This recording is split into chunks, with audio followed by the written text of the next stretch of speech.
Hey everybody, tonight I want to read to you a chapter from Apex Transcendence. This is the third book of my Endeavor series, and I want to tell you 3 things I love about this book. First of all, you finally get to meet the Weaver Council, and I have snuck in some fun American history with the Weaver Council. So when you read it, you'll have to kind of guess which of the American tall tales I've woven into the Weavers. The second thing that was really exciting about this book was I got to write a full Weaver's duel. Now in the second book, you got to see an apprenticeship duel, which was a duel and there were real risks and real injuries and everything, but it was somewhat staged. I mean, Vincent kind of knew what he was doing ahead of time, and David knew David, hello, how many apprentices has he had? He completely had that one in the bag and everything. But it was so exciting to do that, to do a full Weaver's duel with 2 guys who are really ticked off at each other and really just taking it out on each other. Do I have issues?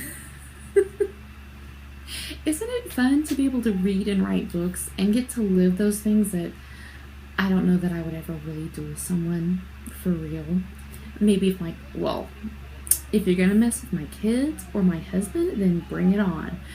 But otherwise, I would never do this kind of stuff. So I think that's kind of the really exciting thing about writing, is getting to experience that. Okay, so the third thing that's exciting about this book is you get to meet Beau's society a lot more. You get to go up in the streets and in the shops and in the palace. And for me, that was just really exciting because, in the first book, when I started talking more about Beau, I wanted to know more about him. He was one of my characters that I took a little bit longer to expand on him. He honestly was very flat for a very long time. When I went to rewrite the first book, I redid him quite a bit. But then when I did, I kind of wanted to know him, of course. So for me, this was just really exciting to give his culture that chance to shine just a little bit. So I'm actually going to choose to read the prologue from this book. And the reason I'm going back to the prologue and not doing the first chapter is because the way I have the third book set up, you're having a lot of POVs through the whole book. And just the way it cycles, I would rather start with this one because you're going to go straight into the bird world. Whereas if I didn't, I'd have to wait several chapters to get you back into that. So let's go ahead and do this. This is called Woman of Wings. Raven bowed low, her knees and hands pressed firmly against the dusty, cold stone floor. In somebody's lifetime, the floor had had a large, elaborate picture, formed with jewels, of twin birds flying through a cloudy sky. Today the jewels were gone, likely taken to decorate a more important eyrie, perhaps even the royal eyrie. What remained was a shadow of what the artist had labored over. The holes had not been filled in. That would have taken time and money. Raven suspected that this was an ancient eyrie that had been vacant for many years before the current occupants slithered their way through the barricades and brought it back to a hidden life. She did not know which ancient eyrie it was. She had been blindfolded, jostled, and hurried through her travels. Her arrival had been a forced drop to her hands and knees in front of a crowd of mixed birds in the outer sanctum. Nervous feathers ruffled as the crowd watched with a curious hush. Raven pressed her own wings tighter against her body and lowered her head a fraction more. Her neck ached. She wanted to stretch her wings and body. Instead, she blinked and adjusted her vision. She hadn't been fed as usual that morning. She needed food for the baby. She needed food so she wouldn't pass out. She had no doubt that Eminente had planned for her to be needy upon arrival. She pressed her fingers into the holes of the floor. The jewels had been harvested from the stone in a hurry. The mismatched holes and the damage surrounding them were full of old dirt and dust, and the smell of something Raven preferred to ignore. For a split second, she instinctively thought of the washing the floor needed, but she wasn't a floor washer anymore. She resisted the urge to spit on the floor with a deep, setting breath. It would do her no good to react or resist in this situation. She would wash floors again if it would gain her the freedom she yearned. She glared at the floor briefly before relaxing her eyes back into the subservient look she hoped would save her feathers today, and thought of a pleasanter thought. Someday she would have somebody scrubbing her floors. She heard the click of talons making their way across the room and the sound of feathers brushing the floor as the woman swung her hips back and forth. Sunlight flickered across the floor ahead of her, but it was dark and cold where she knelt in a slight depression of the floor. She checked her wings again to make sure her feathers were flat. This was her one chance to pull this off. Eminente had been kind in his usual aloof manner this morning. She had played the part she knew he expected from her in response. He was quite the actor. His smooth words of hatred were often lost in a sea of phony actions and reactions. She knew his game, but whether or not he knew that she knew was hidden from her perceptiveness. He was a snake, and she was a bird. She ought to eat him, but she couldn't, and therein lay his power. She had to admit that he did have a magnetic surface charm. It had taken her some time to see through most of his games and patterns and speeches. At first she thought him simply odd, but one afternoon she had opened her eyes to the truth that screamed danger. By then it was too late. Her talons were locked in his net. Since then she had played a constant game of survival.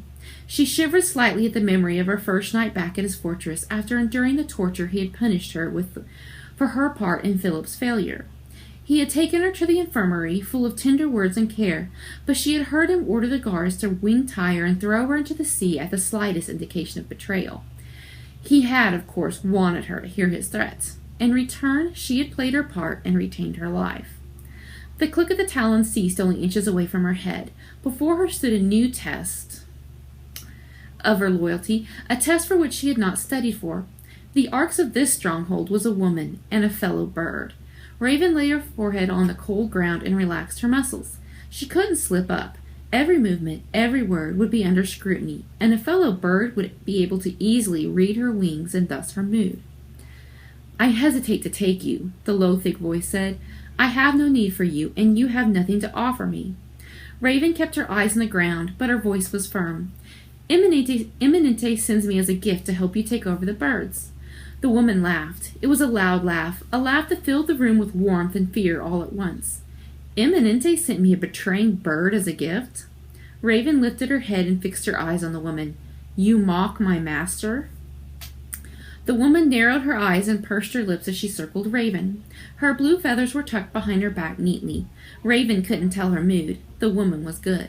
She was short and slender for a bird woman, with pale skin and light blue hair, but her tiny frame commanded the room. The crowds of birds on either side of Raven kept their heads tilted down. Even Raven felt the weight of her power on her neck. She dropped her eyes to the ground. Normally such respect was limited to the bronze eagles of the royal family. Just who was this woman? Her power was obviously a gift of magic from Eminente. "I've never been a believer in words." The woman stopped pacing and stood once again and directly in front of Raven. "Nor have I." The woman paced again. Raven's hands ached and her stomach rumbled. She shifted, but she kept her stance soft. "I cleaned at the royal palace. I know the layout well." "So do many." The woman spread her wings out a little and brought them back in. She was bored and restless. Raven hurried through the things she could say, testing each one for its usefulness. "I was close friends with Bliss for months." The woman stopped pacing.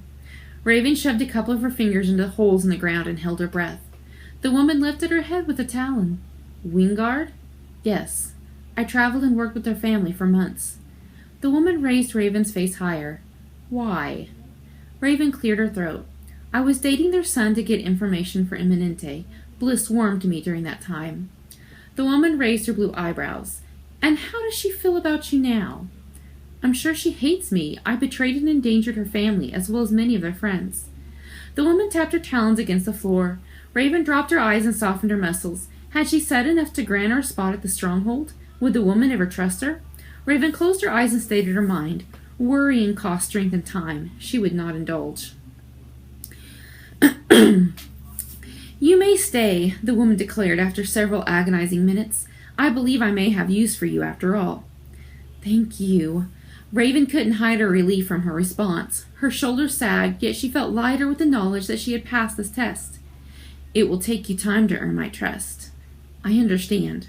"I hope you do." The woman yanked Raven up to her feet and shook her. "And if I find out that you are spying on me for Eminente, I will cut your wings off myself." Raven's legs went numb. Spying for Eminente? The woman shoved her back down to the floor. Guards, take her to a cell. Let her experience that for a week or so. After that, she can move up to the lower servants' hall. We will go from there. Raven wanted to scream. She wanted to fight. She wanted to throw up. The two guards pulled her up and marched her out of the room and through a downward maze of hallways until at last she was shoved into a damp, dirty cell. A single bed covered with a red blanket with ripped edges was on one side, and a dented bucket was on the other side. She curled up in the corner by the bed and shook with quiet sobs. She placed her shaking hands on her stomach and pleaded with the baby to make it through. What kind of mother was she when her baby had already been behind bars twice? Live, she begged the child nestled in her womb. Hot tears streamed down her face. She furiously wiped the disgusting moisture away. Live. The cell door creaked open and the woman stepped in with guards. I knew there was more to your story. Raven froze, but there was nothing she could do, nothing she could hide. She got back on her hands and knees and lowered her head to the sticky floor. My lady, I am yours. Of course you are, the woman laughed. I am Julia. You may rise and follow me. Raven walked behind the blue-winged woman, her eyes downcast, her unspent tears threatening in pools in her eyes. She stumbled and the guard on the left steadied her. He walked closer to her after that. Raven made note of the hallways as they walked back up. She had learned early in life to pay attention to paths and landmarks and opportunities. She will need nourishment. Julia's voice was a laugh on a strong wind. See that she is fed, clean, dressed, and rested before you bring her to me tomorrow. Yes, my lady. The guards guided Raven back up the narrow corridors until they reached a wider one that ended at a bright, warm kitchen full of the scents of rising bread, fresh fish, and roasting meats. She sighed at the sight of the fresh produce piled on the tables, and she nearly cried when she saw the barrels of fermented tea. Her stomach rumbled out its aching needs. Clean your hands before you sit. A tall male bird with muscled arms and sharp blue eyes pointed to a chair near the fireplace. I can't have you getting in the way. He turned his back to her and barked orders at the others in the room. She watched the brown-feathered man as he darted about the kitchen, inspecting and tasting and instructing. Before long, he pulled a tiny table over to her and plopped down a tray of traditional fare in front of her bulging eyes. Eat. The man tapped his talons upon the floor. Raven devoured the food until she was beyond full. She sat back in the chair, content and drowsy, as she entertained the thought of asking for a kitchen job if offered a choice. She watched the bustle of the room and thought of what she would like to learn. She knew the fare of the mountainside birds, but it was much more simple and blander than what came out of this kitchen, or any of the kitchens in the cities for that matter. She made sure to thank the man when he returned for the tray. She didn't care for friends, but connections could be helpful in the future. Though she was guarded closely, the rest of the day and night was a blur of comfort. She was taken to the bathing rooms where she relaxed in a public pool under one of the cascades of warm water. Next door, in a room with low lights and soft music, she was brushed and oiled until she shone, and she smelled of a field of flowers on a warm spring day. In another connected room, she was allowed to pick out clothes. She smiled at her reflection in a large mirror as she shimmied into the soft white flowing pants and covered her chest with the customary wrap that ended in a knot under her breasts. An attendant offered her a trim. Her hair was much longer than she was used to keeping it, but she declined the offer. Another attendant approached her with a request from Julia. Raven knew better than to decline. Sorry. The process took a long time, but she was content to doze through it as she could. The guards took her back to the kitchen to eat again before heading over into another part of the area. At last she was settled into a small room with a single bed, a desk and chair, and a toilet and sink. It was a cold, windowless room, but she had privacy, or at least illusion of it. She lay on the bed and pulled the blanket to her chin. In the quiet and stillness of the room, she thought of him and placed her hand on her belly to search for the tiny thump within. Was he alive? If so, would he ever see his child? She stared furiously at the blank walls and scolded herself. This was no time for sentiment, and what little sentiment she had should be reserved for the child. She closed her eyes. She ached for him, it was true, but the aching was weakness, and the child was weakness enough. Philip was an adult. He would have to carry his own weight. She ached to turn her head into the pillow and weep for him and their lost love, but she wouldn't stain and swell her face now. Later, when she knew she would have time, she might weep. For now she would push the pain down. Sleep claimed her, and she was blissfully unaware of her dreams. When she woke, she hurried to straighten her clothes and make the bed. She was alert and refreshed when the knock came. She had heard them coming for her long before they reached her room. The birds in this settlement all wore their feet as talons. Glamours were forbidden. She stood, fumbled with a knot in her top, and ran her fingers through her hair.